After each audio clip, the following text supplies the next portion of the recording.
UP में चौथे चरण में 13 लोकसभा सीटों पर महामुकाबला। 2 सीटें ऐसी अगर सपा जीती तो अखिलेश का हिसाब होगा पूरा।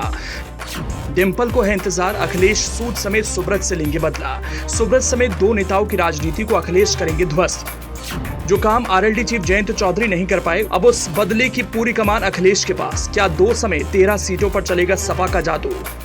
उत्तर प्रदेश में चौथे चरण की 13 सीटों पर लोकसभा चुनाव 2024 के लिए 13 मई को वोटिंग होनी है। अवध, तराई और सेंट्रल यूपी के कुल 13 जिलों में होने वाले चुनाव में बीजेपी और सपा कांग्रेस के बीच ही लड़ाई है। हालांकि बीएसपी ने अपने कैंडिडेट इस प्रकार चुने हैं जिसके चलते उसने कई सीटों पर लड़ाई को त्रिकोणीय बना दिया।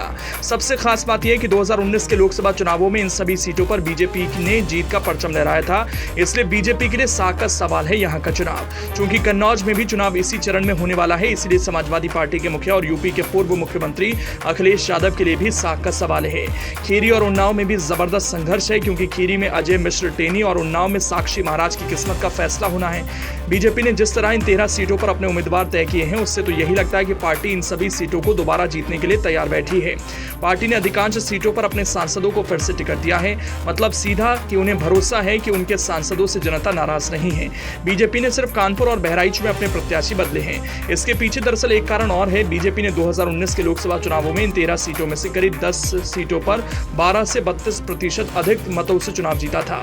बीजेपी के लिए इस बार संतोष की बात यह है कि उसके साथ इस बार आरएलडी भी है, जो पिछली बार समाजवादी पार्टी के साथ थी। सपा और बसपा के भी अलग चुनाव लड़ने का फायदा बीजेपी को मिलने वाला है। पिछली बार कन्नौज, मिश्रिक और इटावा में ही सपा बसपा बीजेपी को टक्कर दे सकी थी, उसमें भी कांटे की टक्कर तो केवल कन्नौज में हुई।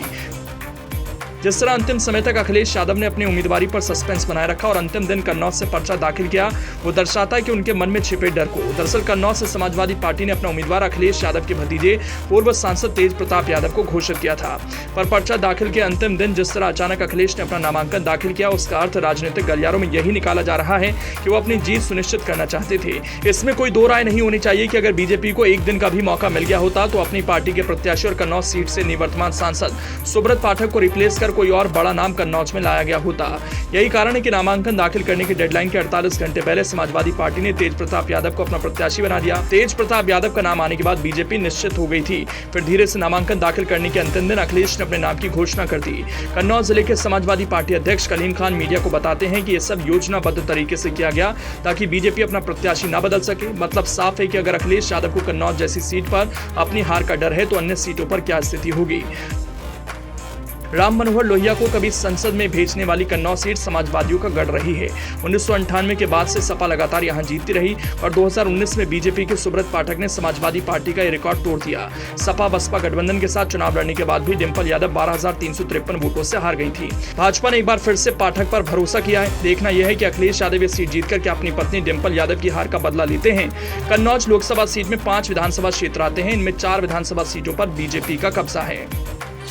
कन्नौज में करीब 16% मुस्लिम और करीब 16% ही यादव आबादी है, जबकि 15% ब्राह्मण और 10% राजपूत समाज है। इसके अलावा 39% अन्य समुदाय के लोग रहते हैं। इसमें ज्यादा संख्या दलितों की है। ब्राह्मण, दलित और कुर्मी बहुलता वाली खीरी सीट के नतीजों पर यूपी ही नहीं पूरे देश की नजरें होंगी। केंद्रीय गृह राज्य मंत्री अजय मिश्र टेनी को बीजेपी ने यहां लगातार चौथी बार चुनाव में उतारा है।